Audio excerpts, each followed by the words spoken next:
তো হ্যালো বন্ধুরা, তোমরা কেমন আছো? আশা করি ভালো আছো।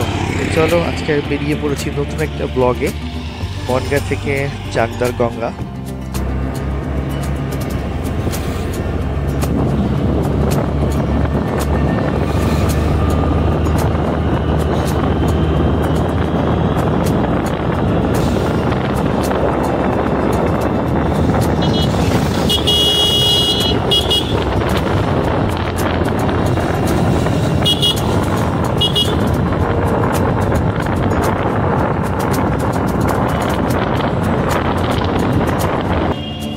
তো আমরা এসে পড়েছি গোপালনগর রেলগেট।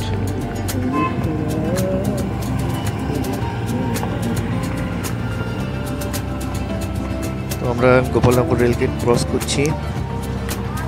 তো এখানে একটু জ্যাম হয়েছিল।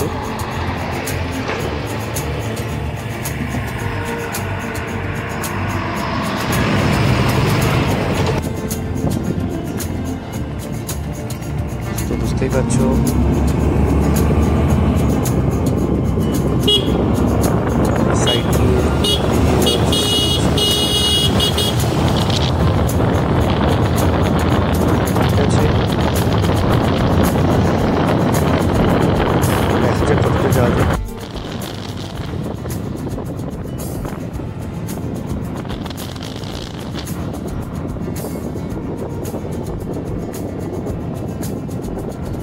সুন্দর সুন্দর গাছ হয়েছে, খুব সুন্দর লাগছে গাছগুলো দেখতে, এবং রাস্তাটা খুব ফাঁকাই ছিল। তো আমরা আর কিছুক্ষণ পরেই টোল চলে আসব। এটা নতুন বসেছে, হয়তো কদিন পরে চালু হবে। তো দেখা যাক কবে চালু হয়। তো আমরা চলে এসেছি চাকদা হাইওয়ের মাঝখানে, যে নতুন যে টোল, সেই টোলটা আমরা পেরিয়ে যাচ্ছি। তো এরপর ডান দিক দিয়ে একটা রাস্তা আছে, সেটা শর্টকাট, এবং সোজা গেলে চাকদা। তো আমরা যাচ্ছি বনগাঁ থেকে মুকুন্দনগর গঙ্গার ঘাট। তো আমরা চাকদা থেকে বাইপাস ডান দিকে আপ চলছে। তো আমরা রাস্তার বাঁ দিকে রাস্তাটা ধরে নেব। তো চলে এসেছি আমরা সেই মুকুন্দনগর গঙ্গার ঘাট।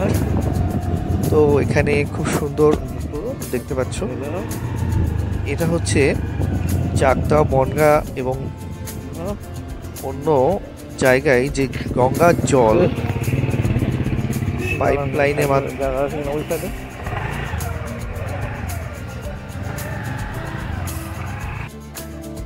তো আমরা স্কুটিটাকে সাইডে রেখে আমরা মেন মন্দিরের দিকে চলেছি। তো সাইডে অনেক দোকানপাট আছে এবং প্রচুর দর্শনার্থী, এবং গঙ্গার ঘাটে যারা বেড়াতে আসছে তারা এই সময়টায় চলে আসছে। আমরা প্রায় 1 ঘন্টার কাছাকাছি হয়ে গেছে, তখন 4টে থেকে 4:30 হতে পারে এরকম। তো আমরা মন্দিরের দিকে প্রবেশ করছি।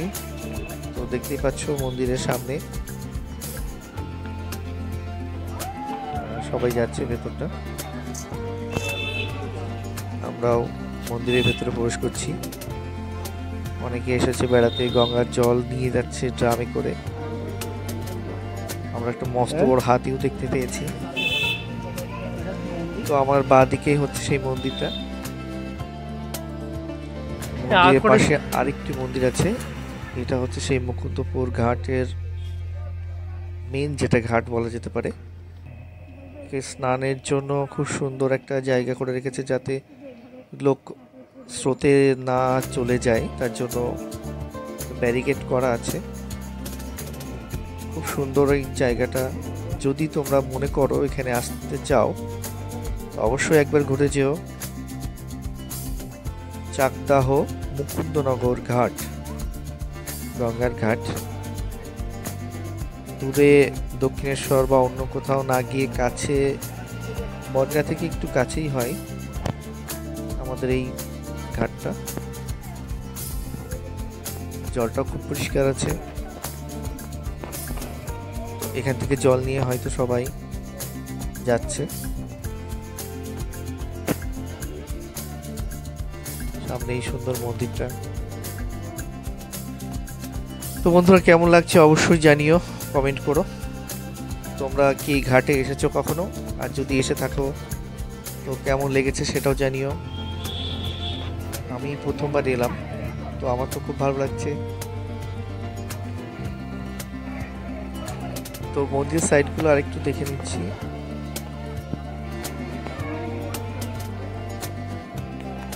খুব সুন্দর একটা জায়গা, আশা করি ভালো লাগবে সকলের। এখানে একটা বট গাছ আমরা দেখতে পাচ্ছি, অনেকেই হয়তো মানসা করে রেখেছে যেটা বলে।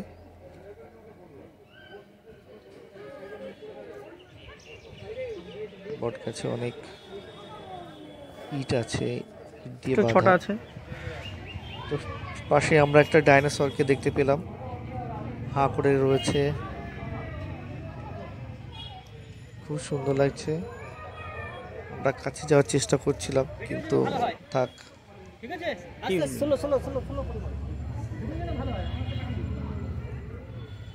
দেখি কতটা যায়। তো মন্দিরটা তখন বন্ধ ছিল, আমরা ভেতরটা অতটা দেখতে পাইনি। তো বন্ধুরা, তোমরা যদি মন্দিরের ভেতরে যেয়ে থাকো অবশ্য কমেন্ট করে জানিও।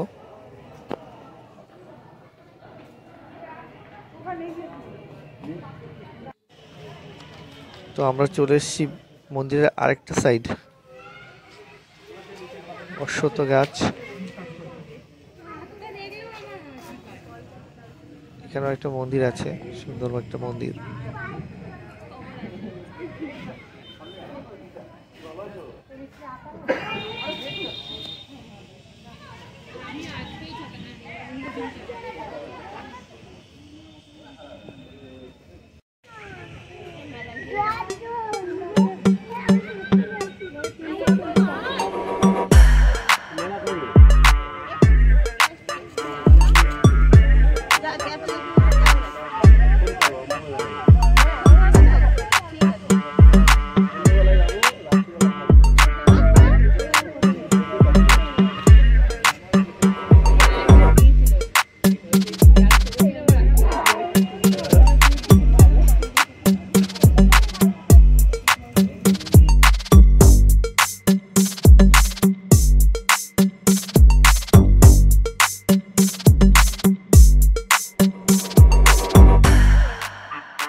তো আমরা সাইডে চলে এসেছি, গঙ্গার সাইডে।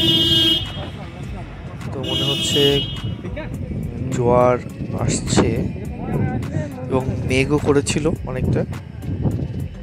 তো আমরা তাড়াতাড়ি বাড়ি ফেরার জন্য চলে যাচ্ছি।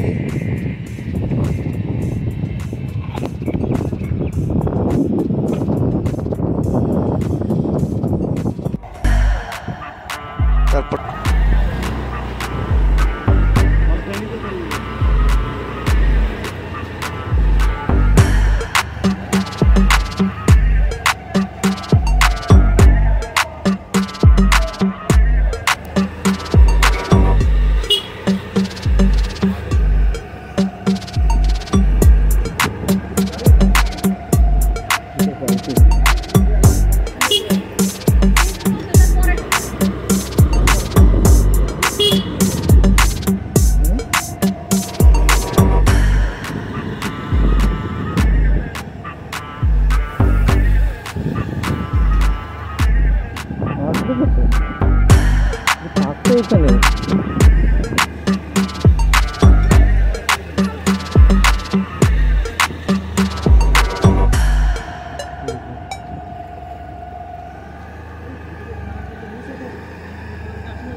তো পার্কটা দেখার পর আমরা চলেছি বাড়ি ফেরার উদ্দেশ্যে।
তো আমরা একটু গঙ্গার সাইডে একটু ঘুরতে যাব ভেবেছিলাম, তো কিছু তো যাওয়ার পর দেখা গেল ওখানে একটা গাড়ি দিয়ে রাস্তাটা আটকানো আছে, ওই জন্য আর ওদিকে কেউ যাচ্ছে না। তো দেখতে পাচ্ছ গঙ্গার ধারে প্রচুর লোক এবং এখানে বেড়াতে এসে পিকনিক হচ্ছে। তো অবশ্যই এই সাইডটা একবার তোমরা দেখে যেও।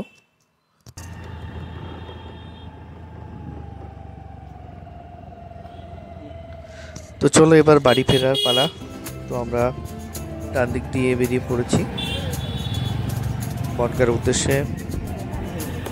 তো প্লিজ তোমাদের যদি এই ভিডিওটা ভালো লেগে থাকে অবশ্যই লাইক করে দিও, কমেন্ট করো ভিডিওটা কেমন লাগলো।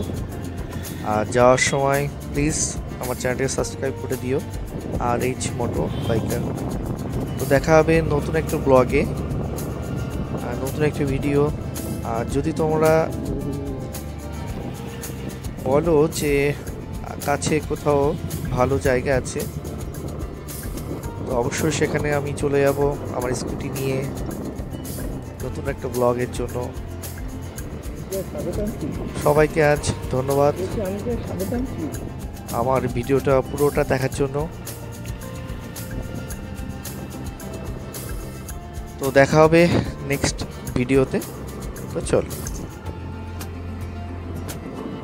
তোমাদেরকে ধন্যবাদ জানাই আমার এই সম্পূর্ণ ভিডিওটা দেখার জন্য। তো ততক্ষণ তোমরা সবাই ভালো থেকো, সুস্থ থেকো।